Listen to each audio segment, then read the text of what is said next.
Bienvenida.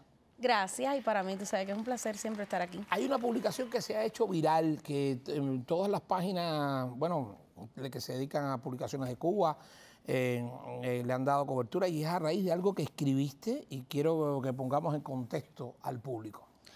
Bueno, yo tengo mi Facebook personal, que es Judith González, donde tengo 1.400 personas en mi Facebook personal. Está mi página Magdalena de Cuba, pero bueno, esta es mi página personal. Y a raíz de unas declaraciones que yo vi que hizo Mariela Castro en uno de los programas de internet que se dan acá en Miami, que ella estuvo invitada, ella empieza a hablar del tema de la UMAP en Cuba, que ya sabemos que fueron estos llamadas detención, ¿cómo decirte? Reclutamientos militares que se hicieron a los personas que decían ellos que iban a convertir en hombres, que tenían que pasar ese régimen militar para convertirlos en hombres. Y ahí fueron las historias de la UMAP, son muy tristes, pero al final de ella dialogar y defender toda esa tesis de ellos, ella compara y saca a la luz el tema de las escuelas al campo, que es la que realmente a mí me tocó vivir, y ella le dice al presentador que la estaba entrevistando, ella le dice: no me vayas a decir que no gozamos en las escuelas al campo,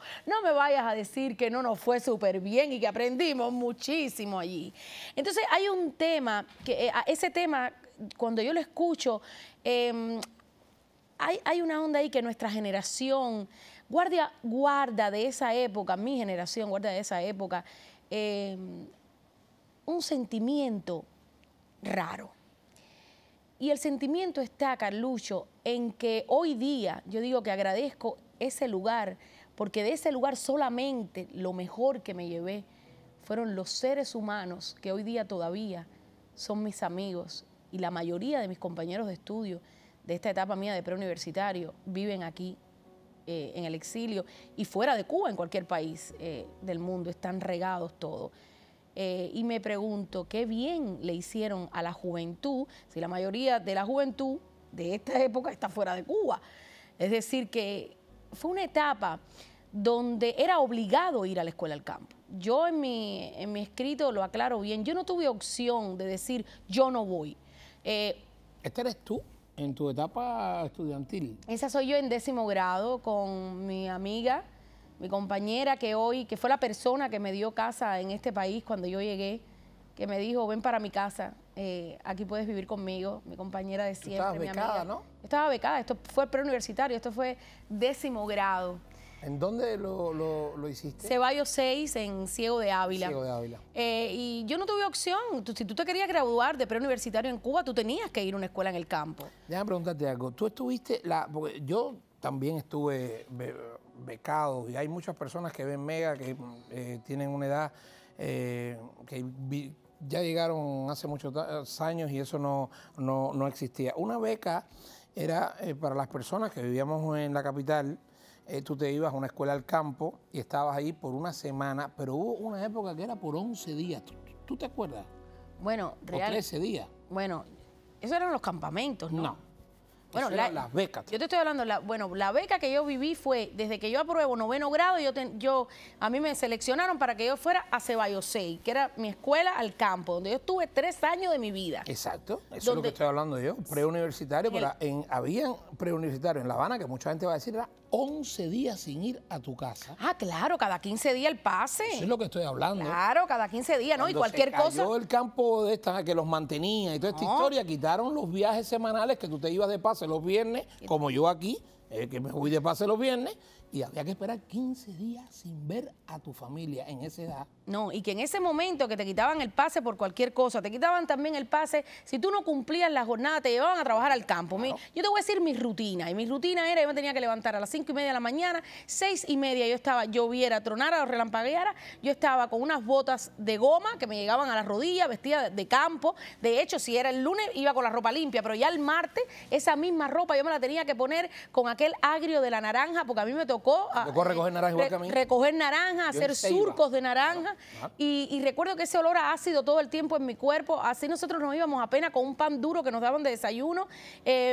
Tengo amigas diabéticas, tengo 2 compañeras de estudio en esa época que eran diabéticas, ellas mismas se inyectaban su insulina y no podían no tenían otra opción de estudiar en el pueblo, no existía, era obligado. Yo creo que fue una etapa donde el lado que le buscamos nosotros los jóvenes fue apoyarnos los unos a los otros, le tratamos de sacar la mejor sonrisa a estos momentos. Date cuenta que somos jóvenes que nos sacan de las casas a ir a trabajar al campo gratuitamente para el gobierno, la llamada educación gratis, y yo tenía que hacer 100 jolongos al día. A mí me pusieron una compañera mía de estudio, que era mi jefa de brigada, que yo le tenía pánico, porque a ella la prepararon para que ella fuera la jefa de brigada.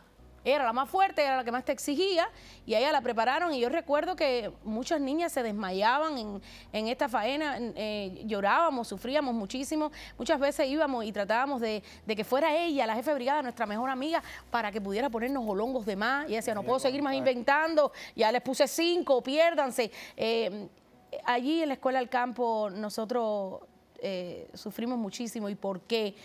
Porque no había agua caliente, había agua fría, y en el peor de los casos muchas veces nos quedábamos enjabonadas porque no había agua. Y era el famoso grito, pongan el agua, sí, que no hay agua. Estoy hablando también en este escrito que hice para Mariela Castro de la escasez de jabón que existía, que recuerdo que teníamos una estillita de jabón en un jarrito que yo guardaba en mi taquilla, y yo iba con mi jaboncito ya casi gastado, mi estillita de jabón, y siempre sentía a alguien que me decía, Judy, ¿tú me puedes pasar el jabón? Estamos hablando donde yo no tuve privacidad para bañarme. Yo me bañaba con 20 y 30 compañeras, todo el mundo desnuda. De hecho, sufrimos muchísimo bullying porque se reían de nuestros defectos, de la manera que teníamos los senos. Es decir, que ¿quién me va a decir a mí? Sí, nosotros queremos reírnos, queremos buscar allí, quizás tuviste el gran amor de tu vida, bailaste la rueda de casino en los miércoles culturales. Esas cosas eran bonitas porque nosotros le poníamos, pero cuando tú vas a la esencia de lo que fue la Escuela al Campo para toda esta generación, y estoy hablando que yo entré con 16 años en 10º grado, hay niños que a los 11 años ya estaban becados en la secundaria, en la ESB, en el campo, y a los 8, y que también tuvieron que ir al campo, y que también tuvieron que soportar que no te dieran pase, que tus padres entonces y fueran el fin de semana, el domingo, a llevarte comida, a sentarse contigo. Tus viejos te preparaban una maleta llena de comida, de cosas, y cuando amanecía el lunes ya tu taquilla los otros compañeros tuyos nunca sabían, pero te robaban las cosas que te llevaban tus padres con tanto sacrificio. Fue una etapa que sufrimos muchísimo.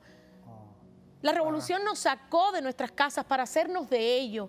Ahí salieron los militantes de la juventud, ahí salieron los militantes del partido, que son todos los comecandelas. Fue una manera que fue de tener dominado a toda la juventud dentro de Cuba. ¿Sabes tú cuántos jóvenes perdieron la vida por bullying dentro de las escuelas al campo? Sí, como no, lo que nunca... ¿Tú sabes lo que sufrió de humillación un gay dentro de una escuela al campo? ¿Tú sabes lo que se le hicieron a los testigos de Jehová, que eran los que siempre los aislaban completamente? Para mí fue un mal recuerdo. Ya te digo, lo único lindo que conservo de esa etapa fue haber convivido con personas maravillosas que nos apoyamos unas a las otras y que hoy día todavía son mis amistades. Pero realmente esto es una historia más triste de lo que nos ha tocado vivir a nosotros, los cubanos. Me parece bonita reflexión. Le invito a que usted pueda, pues, en la página de Judith González de Facebook, pueda leer este artículo completo, porque además se ha publicado mucho, se ha repetido, se ha compartido en muchas páginas, y creo que resume una etapa que, como dice Judith, lo mejor que logró fue ayudarnos entre nosotros mismos. Pero cuando tú calculas que tú trabajabas media jornada en el campo. Hasta las 11:30 de la mañana para llegar al albergue, bañarte, vestirte, ir a almorzar y irte para el docente. Tú sabes las veces que yo di clases, tiré hacia arriba un buró, por el sueño me mataba y yo no tenía fuerza para atender a las clases. Y te decían muertos de cansancio. La educación es gratis. Tú te estabas pagando tu educación. Sí, lo único que le dije a Mariela Castro para concluir fue, Mariela, no hables de lo que tú no has vivido. ¿Por qué no nos cuentas mejor cómo fue tu infancia? ese carro lleno de seguridad del Estado que no te permitía subirte a las guaguas con tus compañeros de estudio? ¿Por qué no nos cuenta lo bueno que es tomarse un vaso de leche cada día en la mañana, comerte una buena cena con tu familia? ¿Por qué no nos cuentas de esas cosas? ¿Por qué no hablas de los fusilados que han habido dentro de Cuba durante estos 61 años? De esas cosas, tú sí sabes, de esas son las cosas que tú deberías hablarnos a todos nosotros.